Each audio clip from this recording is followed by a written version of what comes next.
إن الحمد لله نحمده ونستعينه ونستغفره ونتوكل عليه ونعوذ بالله من شرور أنفسنا ومن سيئات أعمالنا من يهده الله فلا مضل له ومن يضلل فلا هادي له وأشهد أن لا إله إلا الله وحده لا شريك له وأشهد أن محمدا عبد الله ورسوله اللهم صل وسلم وبارك على نبينا محمد وعلى آله وصحبه أجمعين ومن تبعهم بإحسان إلى يوم الدين أما بعد فإن خير الحديث كتاب الله وخير الهدي هدي محمد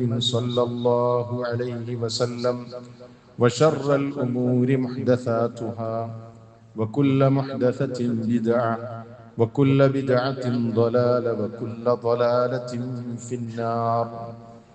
أعوذ بالله من الشيطان الرجيم. يا أيها الذين آمنوا اتقوا الله حق تقاته ولا تموتن إلا وأنتم مسلمون. بسم الله الرحمن الرحيم. اليوم أكملت لكم دينكم وأتممت عليكم نعمتي ورضيت لكم الإسلام دينا.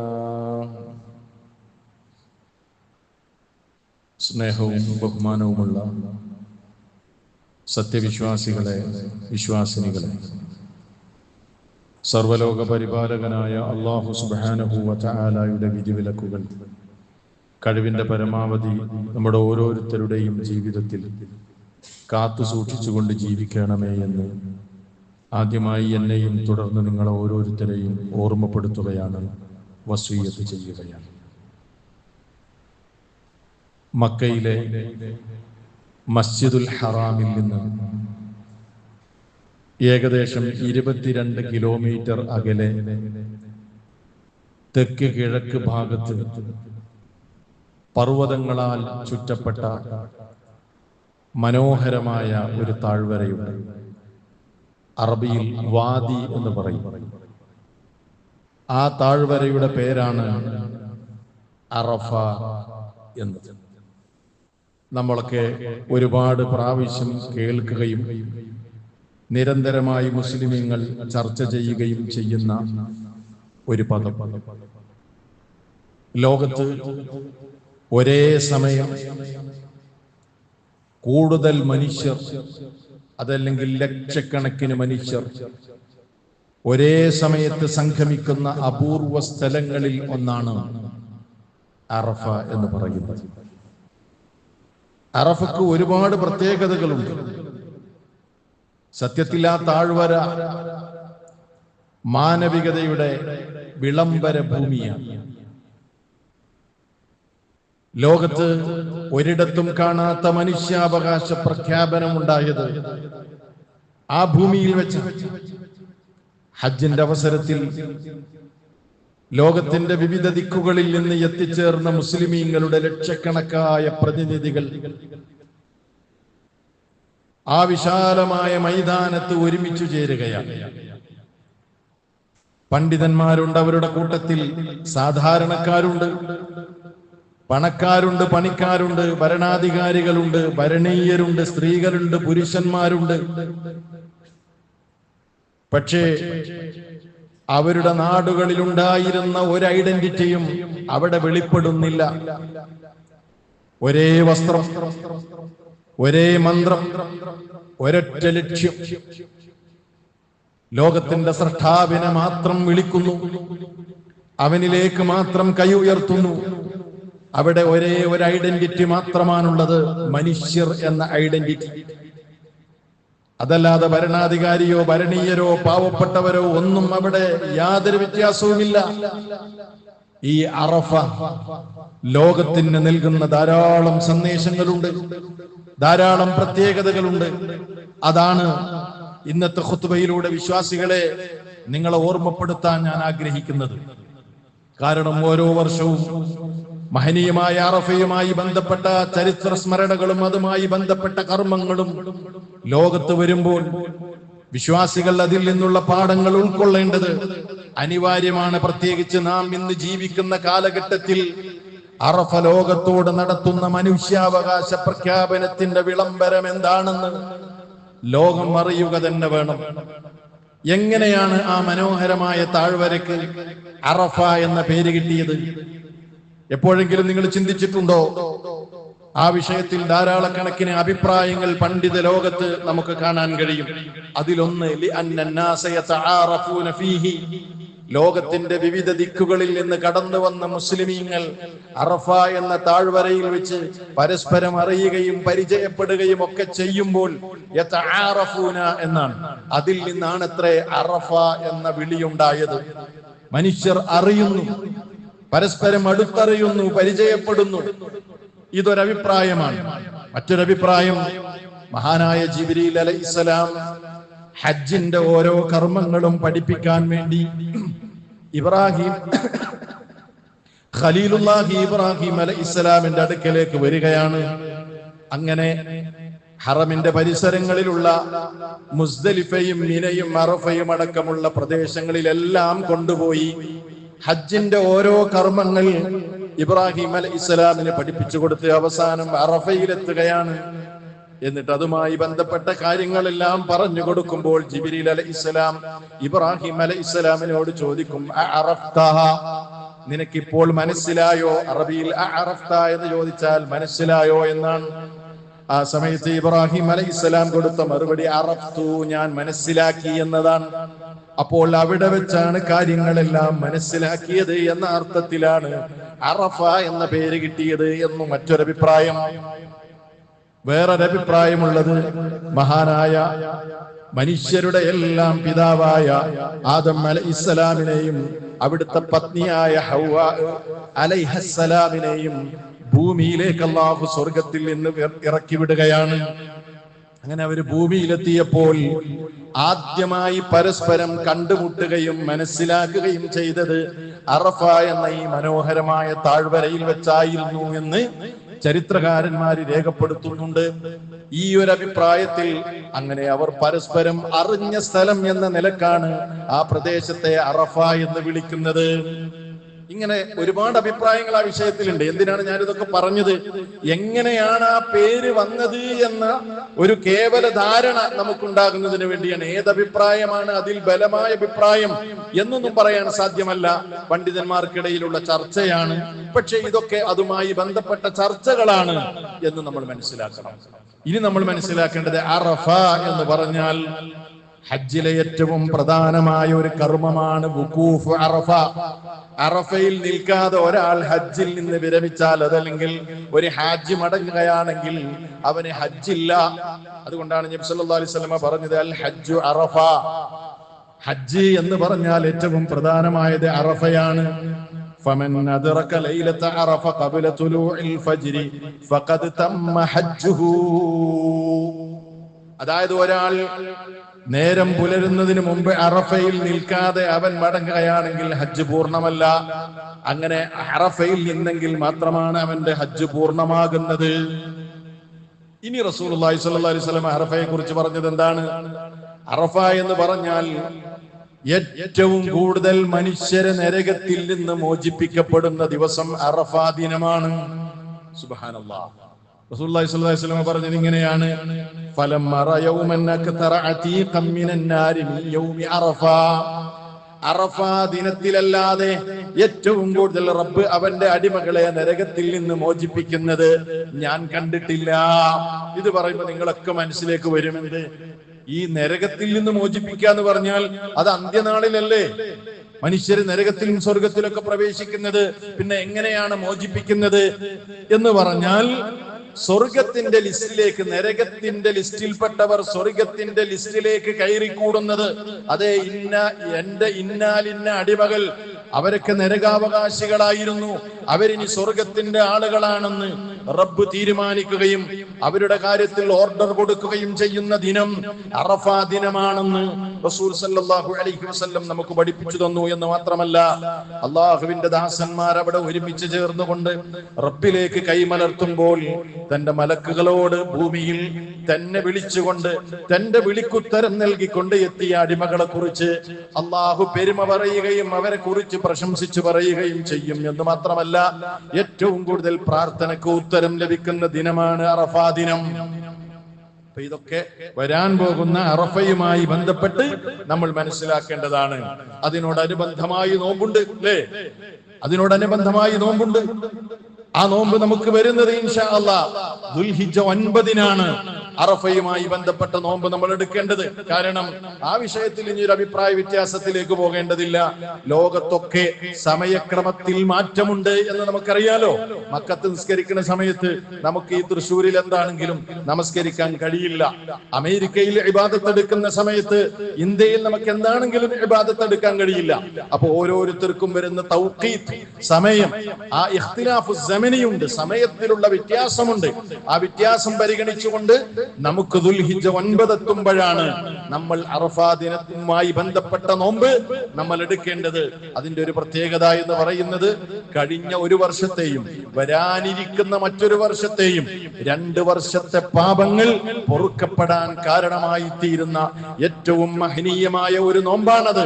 അതുകൊണ്ട് ബുധനാഴ്ച ദിവസം നമ്മൾ ആ നോമ്പെടുക്കുക, അതിന്റെ പ്രതിഫലം നമ്മൾ ആഗ്രഹിക്കുക. ഇതാണ് ആ വിഷയത്തിൽ നമ്മൾ ശ്രദ്ധിക്കേണ്ട കാര്യം. വിശ്വാസികളെ, അറഫ എന്ന് പറയുമ്പോൾ നമ്മൾ ഓർക്കേണ്ട ചരിത്ര പ്രാധാന്യമുള്ള ധാരാളം വിഷയങ്ങളുണ്ട്. അതിലേറ്റവും പ്രധാനമായ ഒരു കാര്യം, എല്ലാം ഞാൻ ചുരുക്കി പറയുകയാണ്, അതിലേറ്റവും പ്രധാനമായ ഒരു കാര്യം എന്ന് പറയുന്നത്, അള്ളാഹു നമുക്ക് തന്ന ഈ അനുഗ്രഹിക്കപ്പെട്ട മതമില്ലേ, അത് പൂർത്തീകരിക്കപ്പെട്ടത് ഒരു അറഫ ദിനമായിരുന്നു. ഓരോ വർഷവും അറഫ വരുമ്പോ അത് നമ്മൾ എങ്ങനെയാണ് ഓർക്കാതിരിക്കുക? ഈ മതത്തിലേക്ക് ഇനി നമ്മൾ ആർക്കും, ഒരാൾക്കും, ഒരു പണ്ഡിതനോ പുരോഹിതനോ സാധാരണക്കാർക്കോ ആർക്കും തന്നെ ഈ ദീനിന്റെ പേരിൽ ഒരു കർമ്മം ഇതിലേക്ക് ഇനി കടത്തിക്കൂട്ടാൻ സാധ്യമല്ലാത്ത വിധം അള്ളാഹുവിന്റെ റസൂൽ സല്ലല്ലാഹു അലൈഹി വസല്ലമയുടെ വിടവാങ്ങൽ പ്രസംഗത്തിൽ അറഫാ ദിനത്തിൽ അള്ളാഹുവിന്റെ ഈ ദീന് പൂർത്തീകരിക്കുകയായിരുന്നു. ഞാൻ ആമുഖമായി ഓതി കേൾപ്പിച്ച വചനം അതാണ്, സൂറത്തുൽ മാഇദയിലെ 3-ാമത്തെ വചനം. മഹാനായ ഉമർ ഇബ്നുൽ ഖത്താബ് റളിയല്ലാഹു അൻഹുവിന്റെ കാലമാണ്. ഖലീഫയുടെ കാലഘട്ടത്തിൽ ഒരു ജൂതനായ മനുഷ്യൻ അല്ലാഹുവിന്റെ റസൂൽ ഉമർ ഇബ്നുൽ ഖത്താബ് റളിയല്ലാഹു അൻഹുവിനോട് വന്ന് പറയുകയാണ്. സ്വഹീഹുൽ ബുഖാരിയിൽ നമുക്ക് കാണാൻ കഴിയും. ഒരാൾ വന്നിട്ട് അമീറുൽ മുഅ്മിനീനോട് പറയാൻ, ഉമർ റളിയല്ലാഹു അൻഹുവിനോട് പറയാൻ, എന്താ പറയുന്നത്? യാ അമീറുൽ മുഅ്മിനീൻ, ഓ മുഅ്മിനീങ്ങളുടെ ഭരണാധികാരി, ആയത്തുൻ ഫീ കിതാബികും തഖറഊനഹാ ലൗ അലൈനാ മഅ്ശറൽ യഹൂദി നസലത് ലത്തഖദ്നാ ദാലികൽ യൗമ ഈദാ. നിങ്ങൾ നിങ്ങളുടെ കിതാബിൽ ഓതിക്കൊണ്ടിരിക്കുന്ന ഒരായത്തില്ലേ, അതെങ്ങാനും ഞങ്ങൾക്കായിരുന്നു അവതരിപ്പിക്കപ്പെട്ടിട്ടുണ്ടായിരുന്നതെങ്കിൽ ആ അവതരിച്ച ദിനം ഞങ്ങൾ ഒരു ആഘോഷ ദിനമാക്കി ആചരിക്കുമായിരുന്നു എന്ന് ഉമർ റളിയല്ലാഹു അൻഹുവിനോട് ഒരു ജൂതൻ വന്ന് പറയാണ്. അപ്പൊ മഹാനവറുകൾ ചോദിച്ചു, അയ്യു ആയത്തിൻ, ഏതായത്താണത്? നിങ്ങൾ ഉദ്ദേശിച്ചത് ഏതായത്താണ്? അപ്പോൾ ആ ജൂതൻ ഓതി കൊടുക്കുന്നുണ്ട്, അൽയൗമ അക്മൽതു ലക്കും ദീനക്കും വഅത്മംതു അലൈക്കും നിഅമതി വറദീതു ലക്കുമുൽ ഇസ്ലാമ ദീനാ. ഇന്നത്തെ ദിവസം ഞാൻ നിങ്ങൾക്ക് നിങ്ങളുടെ മതം പൂർത്തീകരിച്ചു തന്നിരിക്കുകയാണ്.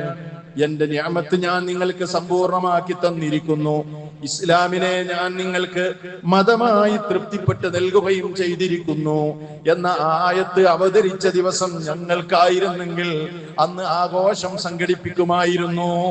അപ്പൊ ഉമർ റളിയല്ലാഹു അൻഹു പറഞ്ഞൊരു വാചകമുണ്ട്. എന്താ മഹാനവറുകൾ പറഞ്ഞതെന്നറിയോ? ഖദ് അറഫ്നാ ദാലികൽ യൗമ, അന്നത്തെ ദിവസം ഏതാണെന്ന് ഞങ്ങൾക്കറിയാം.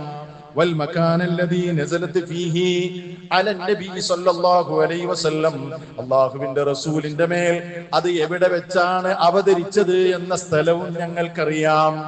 എന്നിട്ട് മഹാനവറുകൾ പറയാണ്, വഹുവ ഖായിമുൻ ബിഅറഫ യൗമ ജുമുഅത്തിൻ, ഒരു വെള്ളിയാഴ്ച ദിവസം അറഫയിൽ നിന്ന് അവിടുന്ന് പ്രസംഗിക്കുന്ന നേരമാണ് ഈ ആയത്ത് അവതരിപ്പിക്കപ്പെടുന്നത് എന്ന് അമീറുൽ മുഅ്മിനീൻ ഉമർ ഇബ്നുൽ ഖത്താബ് റളിയല്ലാഹു അൻഹു പറയുന്നത് നമുക്ക് കാണാൻ കഴിയും. അപ്പൊ മതം പൂർത്തീകരിച്ച ദിവസമാണ് അറഫാ ദിനം എന്ന് പറയുന്നത്. ഇതൊക്കെ നമ്മൾ ഓർത്തു വെക്കണം. എന്നിട്ടോ നബി സല്ലല്ലാഹു അലൈഹി വസല്ലമയുടെ അറഫയിൽ നിൽക്കൽ അത് ചരിത്രത്തിൽ ഏറ്റവും അറിയപ്പെട്ട, ചരിത്രപരമായി ഏറ്റവും പ്രാധാന്യമുള്ള ഒരു വിളംബരം നടത്തിയ, പ്രസംഗം നടത്തിയ ദിവസമായിരുന്നു അത്. മനുഷ്യാവകാശ പ്രഖ്യാപനം, അള്ളാഹുവിന്റെ പ്രവാചകൻ വലിയ ഒരു പ്രഖ്യാപനത്തിന് ഒരുങ്ങുകയാണ്. അവിടുന്ന് പ്രസംഗം ആരംഭിക്കുകയാണ്. എങ്ങനെയുള്ള പ്രസംഗമായിരുന്നു അത് എന്നോ? 10-23 കൊല്ലം അവിടുന്ന് ദഅവത്ത് നടത്തിയ മൊത്തം ആ പ്രബോധനത്തിന്റെ ഒരു രത്ന ചുരുക്കമാണ് അവിടുത്തെ സാഹിത്യ സമ്പുഷ്ടമായ വാചകങ്ങളിലൂടെ ലോകത്തിന്റെ മുമ്പിൽ റസൂലുള്ളാഹി സ്വല്ലല്ലാഹു അലൈഹി വസല്ലം അവതരിപ്പിക്കുന്നത്. അവിടുന്ന് ആരംഭിച്ചത് തന്നെ എങ്ങനെയാണെന്നറിയോ? വല്ലാത്തൊരു അവസ്ഥയാണ്. എങ്ങനെയാണ് ആരംഭിക്കുന്നതെന്നറിയോ? ഞാൻ നിങ്ങളിൽ നിന്ന് വിട ചോദിക്കുന്നു, ഞാൻ ഇനി അടുത്ത വർഷം നിങ്ങളുടെ കൂടെ ഉണ്ടാകില്ല എന്ന മെസ്സേജ് കൊടുത്തിട്ടാണ് അള്ളാഹുവിന്റെ റസൂൽ ലക്ഷക്കണക്കിനായ തന്റെ സഹാബത്തിന്റെ മുമ്പിൽ നിന്നുകൊണ്ട് അറഫ പ്രസംഗം ആരംഭിക്കുന്നത്. യാ അയ്യുഹന്നാസ് ഇസ്മഉ ഖൗലി ഫഇന്നി ലാ അദ്രി ലഅല്ലി ലാ അൽഖാകും ബഅദ യൗമി ഹാദാ ഫി ഹാദൽ മൗഖിഫി അബദാ. നബി സല്ലല്ലാഹു അലൈഹി വസല്ലം പറയാണ്, എന്റെ ജനങ്ങളെ, എന്നെ ശ്രദ്ധിച്ച് കേൾക്കണമേ. എനിക്കറിയില്ല, ഒരുപക്ഷെ അടുത്ത വർഷം ഈ നിൽക്കുന്ന സ്ഥാനത്ത് നിങ്ങളെ കേൾക്കാനോ നിങ്ങളോട് പറയാനോ നിങ്ങളുടെ കൂടെയോ ഈ ഒരു പ്രവാചകൻ ഉണ്ടാകുമെന്ന് ഉറപ്പ് പറയാൻ എനിക്ക് സാധ്യമല്ല. ഇത് കേട്ടതോടുകൂടെ ലക്ഷക്കണക്കായ അനുചരന്മാർ, തങ്ങളുടെ ജീവന്റെ ജീവനായ മുത്തു നേതാവ് 10-23 കൊല്ലം അവരുടെ കൂടെ, അവരുടെ എല്ലാ ചലനങ്ങളിലും അവർക്ക് ഉപദേശവും നിർദ്ദേശവും നൽകി അവരെ വളർത്തിയെടുത്ത, അവരെ ജീവനേക്കാൾ അവരെ സ്നേഹിച്ച പൊന്നാര മുത്തു നേതാവ് ഞങ്ങളോട് വിട ചോദിക്കുകയാണെന്ന് അവർക്ക് മനസ്സിലായി. അവരുടെ കണ്ണുകളിൽ നിന്ന് കണ്ണുനീരുറ്റി വീഴാൻ തുടങ്ങി. അവരെല്ലാവരും സംസാരം നിർത്തി, അവരുടെ ചലനങ്ങൾ നിർത്തി.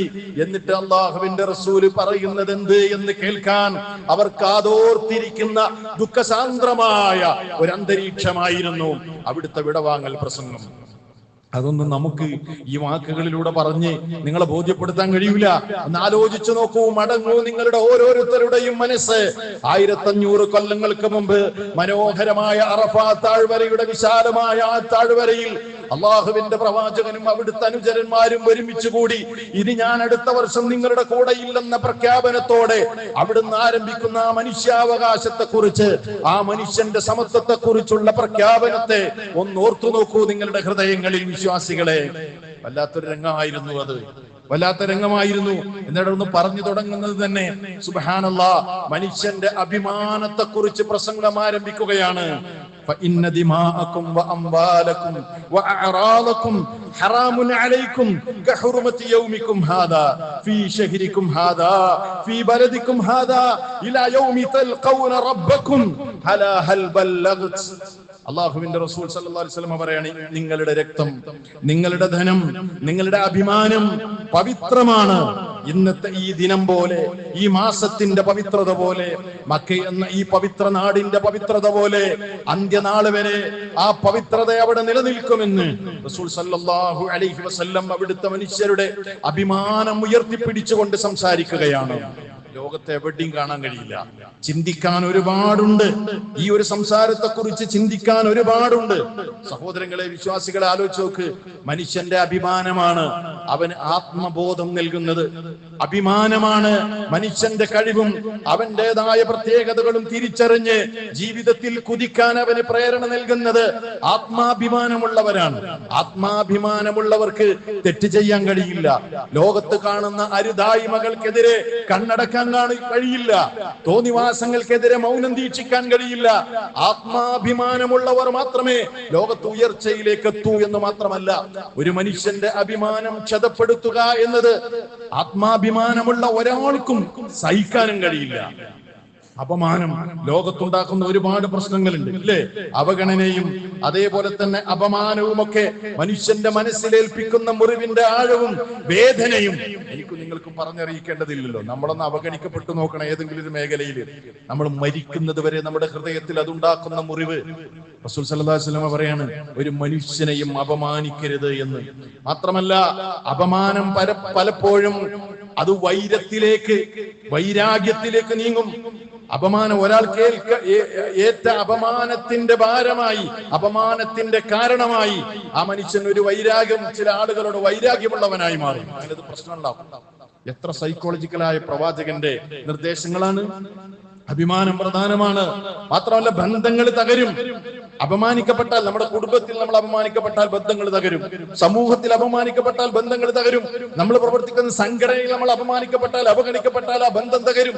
നമ്മൾ പ്രവർത്തിക്കുന്ന ഏത് മേഖലയിൽ നമ്മൾ അപമാനിക്കപ്പെടുകയും അവഗണിക്കപ്പെടുകയും ചെയ്തോ ആ ബന്ധങ്ങളെല്ലാം അറ്റുപോകുമെന്ന കാര്യത്തിൽ സംശയമില്ല.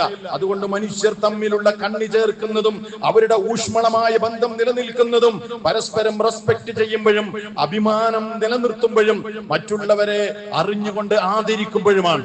ഇസ്ലാമിൽ ഏറ്റവും പ്രധാനമായ ഒരു വേർഡാണ് അൽ ഇഹ്തിറാം. ഇഹ്തിറാം എന്ന് പറഞ്ഞാൽ പരസ്പരം റെസ്പെക്ട് ചെയ്യുക.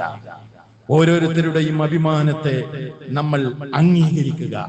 ഒരാളുടെയും മനസ്സിനെ മുറിവേൽപ്പിക്കാതിരിക്കുക. കാണുന്ന കഅബയേക്കാൾ പവിത്രമാണ് മുസ്ലിമിന്റെ അഭിമാനമെന്ന് റസൂൽ സല്ലല്ലാഹു അലൈഹി വസല്ലം അവിടുന്ന് പറഞ്ഞത് നമുക്ക് കാണാൻ കഴിയും. പിന്നെ അവിടുന്ന് പറഞ്ഞത് എന്താണ്? നിങ്ങളുടെ ബ്ലഡ് ജീവന്റെ വിലയാണ് അവിടുന്ന് അല്ലാഹുവിന്റെ പ്രവാചകൻ പറഞ്ഞത്. ജീവൻ ഇസ്ലാമിൽ വലിയ വിലയുണ്ട് അല്ലേ?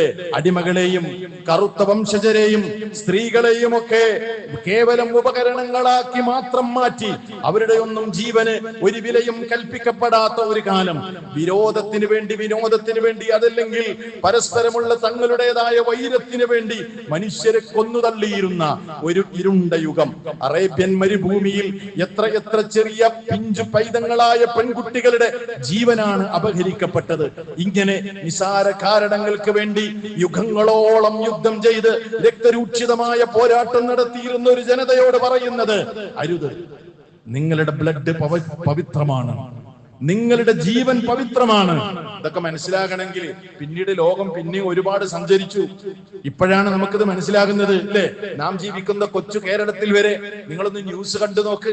ഒരു ദിവസത്തിൽ നമ്മുടെ ഈ കേരളത്തിൽ കൊല്ലപ്പെടുന്ന മനുഷ്യരെത്രയാണ്? കുടുംബ വഴക്കിന്റെ പേരിൽ, മറ്റുള്ള നിസാര പ്രശ്നങ്ങളുടെ പേരിൽ എത്ര മനുഷ്യരാണ് കൊല്ലപ്പെടുന്നത്? ഇവിടെയാണ് അല്ലാഹുവിന്റെ റസൂലിന്റെ ഈ പ്രഖ്യാപനത്തിന്റെ വില.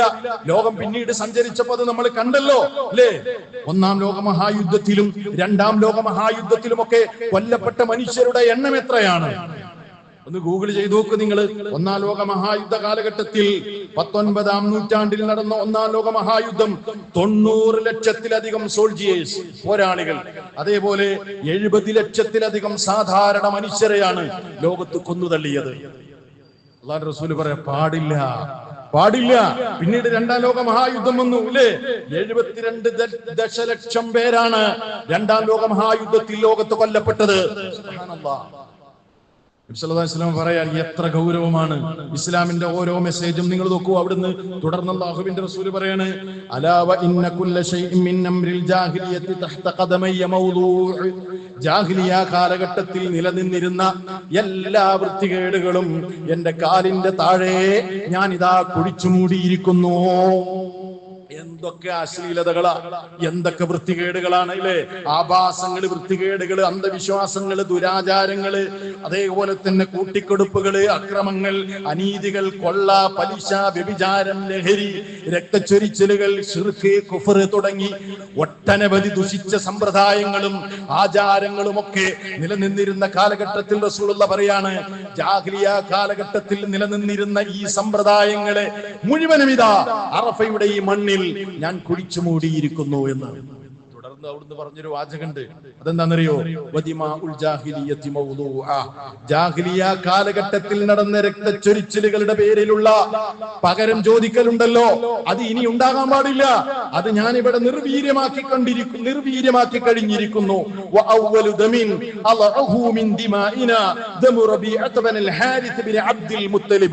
ആദ്യമായി ഞാൻ ആ പകരം ചോദിക്കലും പകയും ഒക്കെ നിർവീര്യമാക്കുന്നത് എന്റെ കുടുംബത്തിൽ നിന്ന് തന്നെയാണ്. റബീഅത്തിന്റെ രക്തത്തിന് ഇനി പകരം ചോദിക്കുന്നില്ല എന്ന് റസൂൽ സല്ലല്ലാഹു അലൈഹി വസല്ലമ പറയുകയാണ്. മാത്രമല്ല, വരിബൽ ജാഹിലിയത്തി മൗദൂഉൻ, ജാഹിലിയ കാലഘട്ടത്തിൽ നിലനിന്നിരുന്ന പലിശ സമ്പ്രദായം.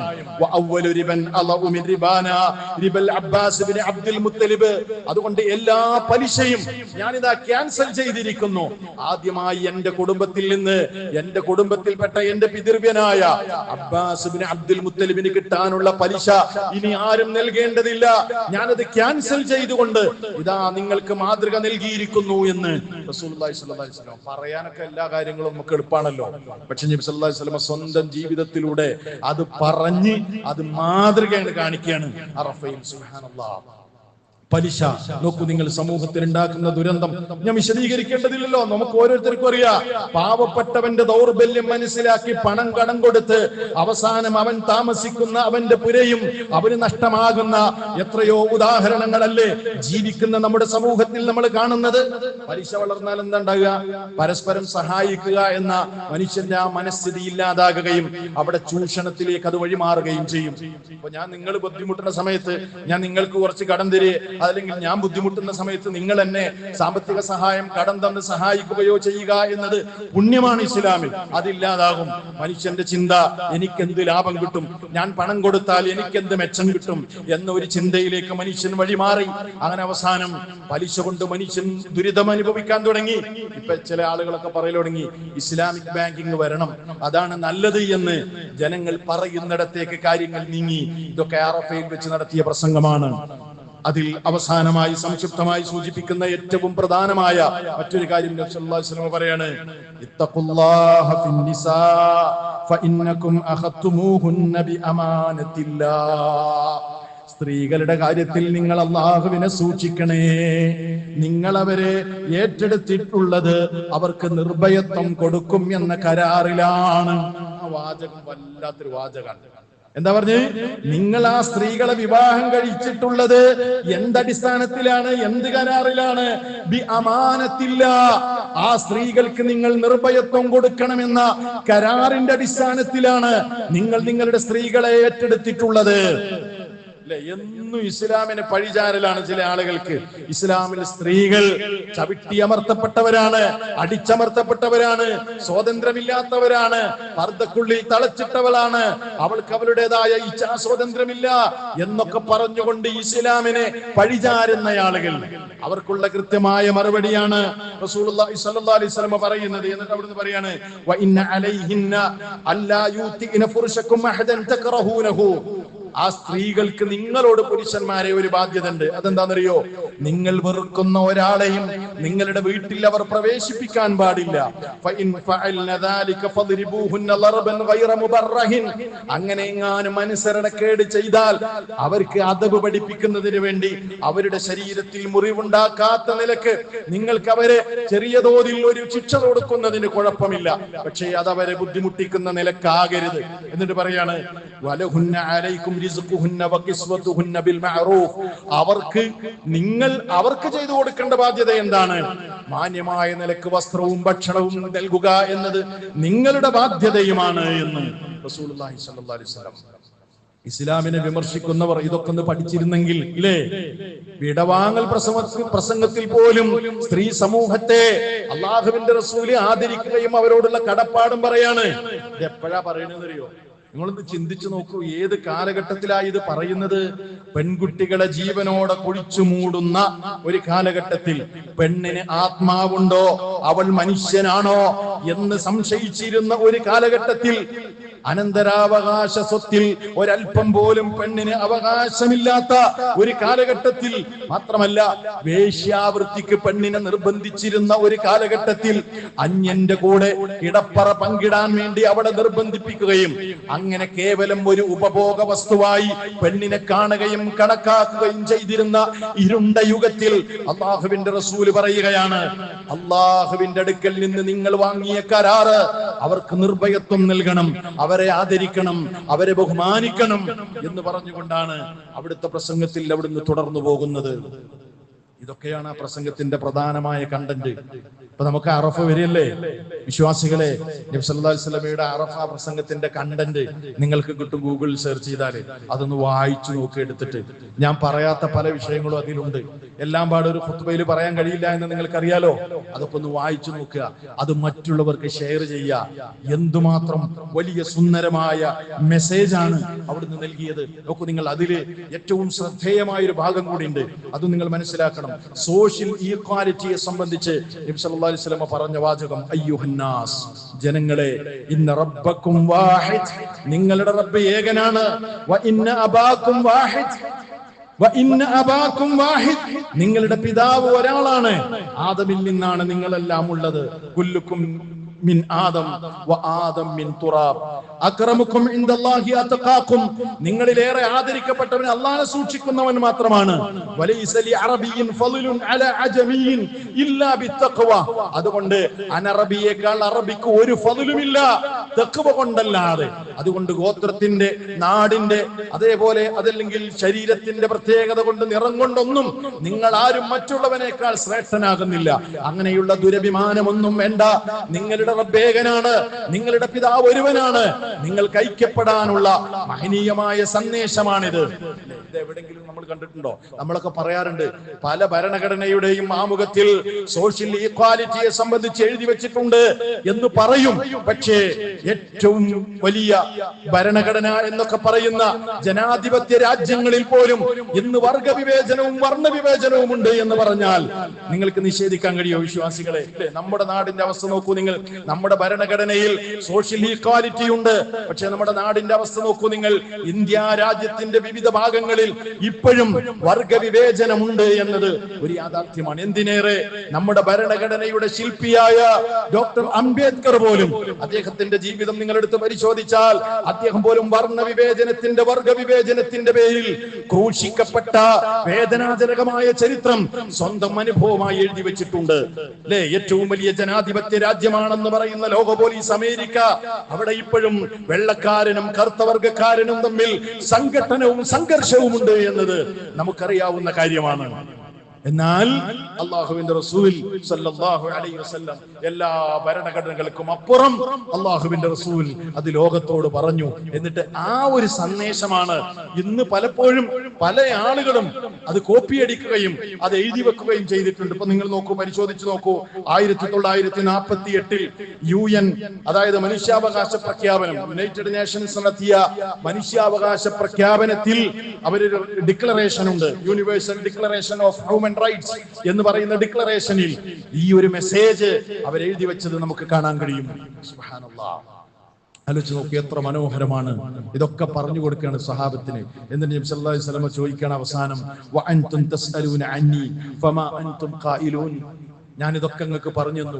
നാളെ റബ്ബിന്റെ കോടതിയിൽ എന്നെ കുറിച്ച് നിങ്ങളോട് ചോദിച്ചാൽ ഫമാ അൻതും ഖായിലൂൻ, നിങ്ങൾ റബ്ബിനോട് എന്താണ് പറയുക എന്റെ അനുചരന്മാരെ?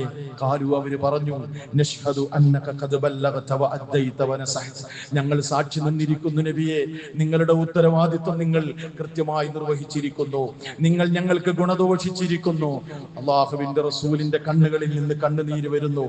അവിടുന്ന് ആകാശത്തേക്ക് കൈവിരൽ ഉയർത്തിക്കൊണ്ട് പറയുന്നു, അല്ലാഹുമ്മ ഷ്ഹദ്, അല്ലാഹുവേ ഇവർ ഈ പറഞ്ഞതിന് നീ സാക്ഷിയാണ് എന്ന് നബി സല്ലല്ലാഹു അലൈഹി വസല്ലം പറയുകയും അനുചരന്മാരോട് പറഞ്ഞു, എന്റെ പ്രിയപ്പെട്ട അനുചരന്മാരെ, ഇവിടെ ഹാജറില്ലാത്തവർക്ക് ഈ മഹത്തായ സന്ദേശം നിങ്ങൾ എത്തിച്ചു കൊടുക്കണേ എന്നവിടുന്ന് വസിയ്യത്ത് പറഞ്ഞുകൊണ്ടാണ് ആ പ്രസംഗം അവസാനിക്കുന്നത്. സുബ്ഹാനല്ലാഹ്, എന്തൊരു മനോഹരമായിരുന്നു അത്. ആ അവസാനം പറഞ്ഞ വാചകം പോലും സഹാബത്തെ ഏറ്റെടുത്തു. അള്ളാഹുവിന്റെ റസൂലിന്റെ വഫാത്ത് കഴിഞ്ഞപ്പോ അവരൊക്കെ ലോകത്തിന്റെ വിവിധ ദിക്കുകളിലേക്ക് ഈ ദീനിന്റെ പ്രചരണാർത്ഥം അവർ പല നാടുകളിലേക്കും പോയി ഇസ്ലാമിന്റെ പ്രചാരണം നടത്തിയ ചരിത്രമാണ് നമുക്ക് കാണാൻ കഴിയുന്നത്. ഈ ഉന്നതമായ ചിന്തകളൊക്കെ ഈ വർഷത്തെ അറഫ വരുമ്പോൾ നമ്മുടെ മനസ്സിൽ ഉണ്ടാകണമെന്ന് ഈ സന്ദർഭത്തിൽ ഓർമ്മപ്പെടുത്തുകയാണ്. അല്ലാഹു സുബ്ഹാനഹു വ തആല അവന്റെ പ്രവാചകൻ പഠിപ്പിച്ച ഇത്തരം സന്ദേശങ്ങൾ അത് ഉൾക്കൊള്ളാൻ ജീവിതത്തിൽ പകർത്താനും അതനുസരിച്ച് ജീവിക്കാനും നമുക്കെല്ലാവർക്കും തൗഫീഖും സൗഭാഗ്യവും നൽകി അനുഗ്രഹിക്കുമാറാകട്ടെ.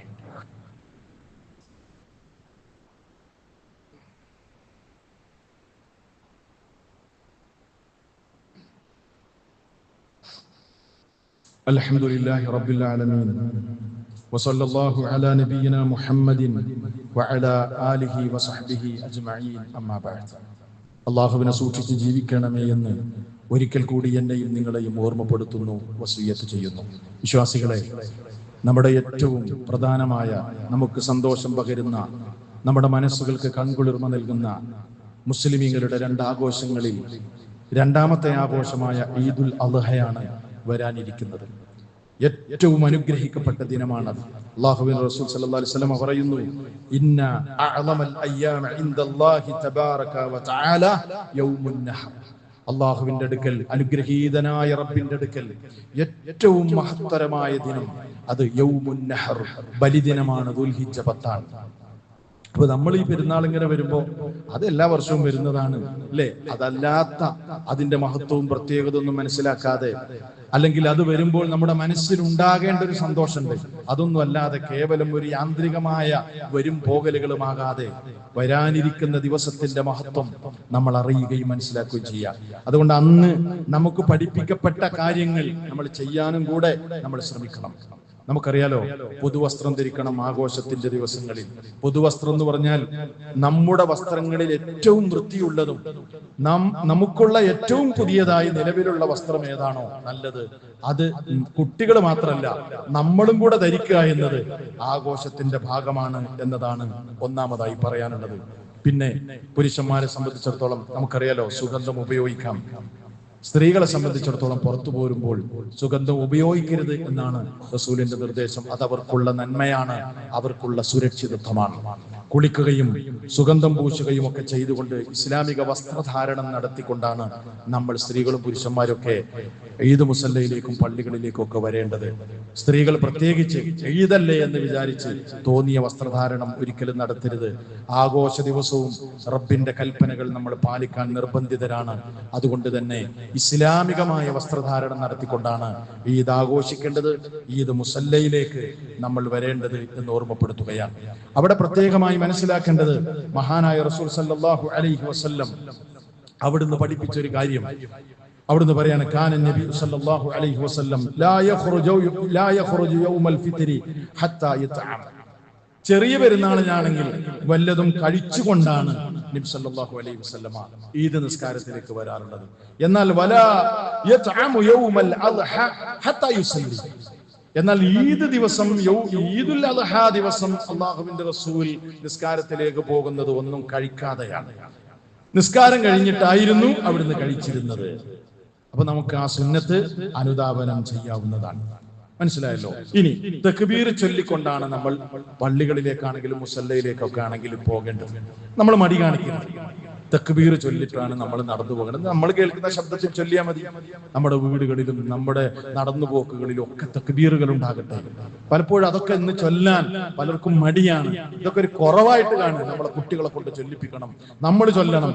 അതേപോലെ ഈദ് നമസ്കാരത്തിന് പള്ളിയിലേക്ക് വരികയാണെങ്കിൽ പ്രത്യേകിച്ച് സുന്നത്തൊന്നുമില്ല. പള്ളികളിൽ നിസ്കരിക്കുന്നവരാ ശ്രദ്ധിക്കേണ്ടത്. അവിടെ തഹിയ്യത്ത് മാത്രമേ ഉള്ളൂ, അതല്ലാതെ ഈദിൻ്റെതായ സുന്നത്തൊന്നുമില്ല. നമ്മുടെ ഈദ് നമസ്കാരം ഇൻഷാ അല്ലാഹ് തൃശ്ശൂര് ഇവിടെ 7:30 നിസ്കാരം ആരംഭിക്കുന്നത്. അതുകൊണ്ട് ആ സമയം എല്ലാവരും കീപ്പ് ചെയ്യാം. തൃശ്ശൂർ ഇൻഡോർ സ്റ്റേഡിയത്തിന് മുൻവശമാണ് നമ്മുടെ ഈദ് നമസ്കാരം നടക്കുന്നത്. അപ്പൊ കാര്യം എല്ലാവരും ശ്രദ്ധിക്കണമെന്ന് ഈ സന്ദർഭത്തിൽ ഓർമ്മപ്പെടുത്തുകയാണ്.